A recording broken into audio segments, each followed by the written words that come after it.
Hello, it's JANG here with a look at a LEGO architecture set that comes with 695 pieces. I am American, born and raised here, and I don't speak any French whatsoever. So I'm just going to use the pronunciation Louvre, and that's the end of that.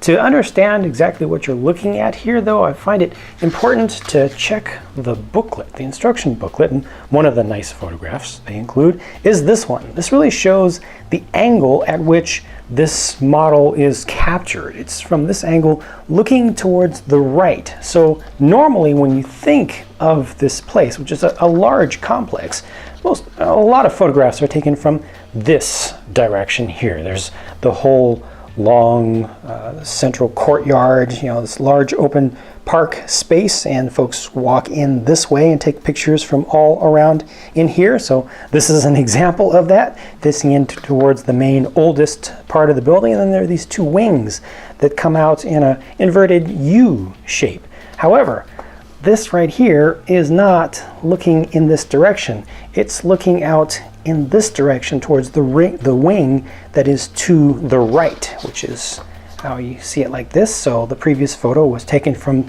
back here looking this way.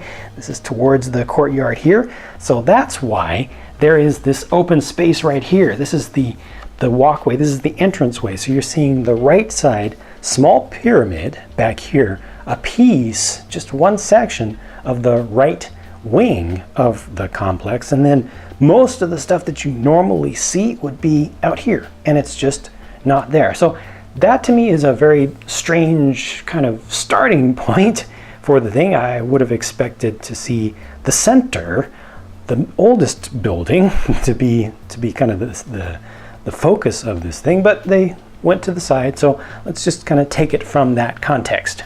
First of all, the large pyramid in the center does use just about as many clear pieces as it could, so it looks nice and crisp and glass and kind of crystalline. That's a good thing. Does have to use a couple of non-clear pieces down at the base. These are all just hinged assemblies, and I think if you look there carefully, you can see how this is stacked up. You've got 1x2 plates and then 1x1 plates and cheese slopes on the side, and you can see that that's just hinged. They just put a couple of bars, well, one bar on each side, and they're able to clip these on. A little bit of support structure in the center just to get the top of it that fits on up there. The small little pyramid off to the side, which is on the back of this model, is even simpler still, and it looks fine. And then they represent some of the water areas, some of the little pools, man-made pool bits with just tiles on top of plates. And I think they look fine. At first glance, I was a little bit confused trying to figure out what part there was trying to be glass, but I get it now. It makes sense. As for the main structure itself, usually architecture sets have a lot of really interesting building techniques. This one did not. This one was a very straightforward build, to be honest with you. The main pyramid out towards the front is the trickiest thing, and that's not very tricky at all. This was just straightforward, and that's fine. The most important thing is just capturing authentically the important features of the structure that they're trying to make. And I think they have good parts choice with the kind of arched window pieces. Some of them are facing with the outsides towards us here, and then these up here are facing with the outsides back, just to inset them a little bit. I think it works out just fine. Yeah, it would have been nice to get a little more rounding up here, but I don't know how they could have done it. This is also very hollow. You notice on the back, 3 of these large 1x6x5 panel pieces, and all of the inside is completely hollow because, hey, might as well be. They do have some window bits kind of represented on the back with the clear bricks, which I think just allow a little bit of extra light to come through towards the front. Not too much.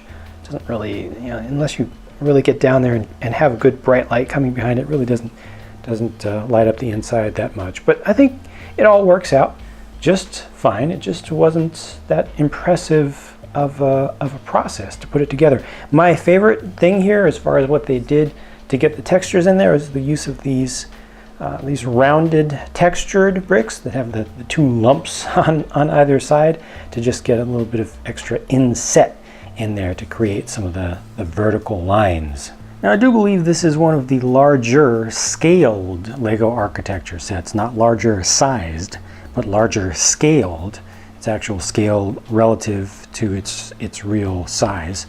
So that struck me as a little bit interesting. I think they could have made this smaller, but I'm glad that they didn't. I do like having the larger thing, and especially the larger courtyard section and the larger pyramid there. That makes for a nice display. You know, the thing looks good. It's just it's the picture, the 3D picture that we're looking at here is taken from an awkward angle, and I wish so strongly that they had taken the picture from the angle that shows the main building and puts the main building right in the center, so it would have gotten some nice symmetry as well. Of course, as with all the architecture sets, the price is pretty high for what you get, for the volume of what you get when the thing is completely assembled like this. The price per part is actually very good on this one. It's superior to 10 cents per part. It's less than 10 cents per part on this in the US at least. So objectively, relatively speaking, it's doing pretty well, but a lot of those parts are small, and even though there is a lot of hollow space inside of the building, it still feels like you pay a lot for what you end up getting. So in the end, I personally am not super impressed by this thing. The real thing looks really nice. The pyramid is a shiny thing, and shiny things tend to impress the human eye, but I really feel like this set isn't reverent enough to the source material. I really feel like it should have faced the oldest part of the building. It should have faced the center. Would have been nice to get it in a smaller scale, actually, and to get the actual U shape, you know, to get a representation of the center, and then some of both wings to the left and the right. So, and obviously value is always a big question mark with the architecture sets. There's no difference with this one in that sense, but overall I just feel like this doesn't capture the essence of reality well enough, and like I said, it just doesn't give enough respect to the actual Louvre. Please leave a comment on the video with your thoughts, what you think about this as a Lego set, and what you think about it as a model of the Louvre itself. Thank you in advance for your feedback. Thank you for watching, and I'll talk to you again soon.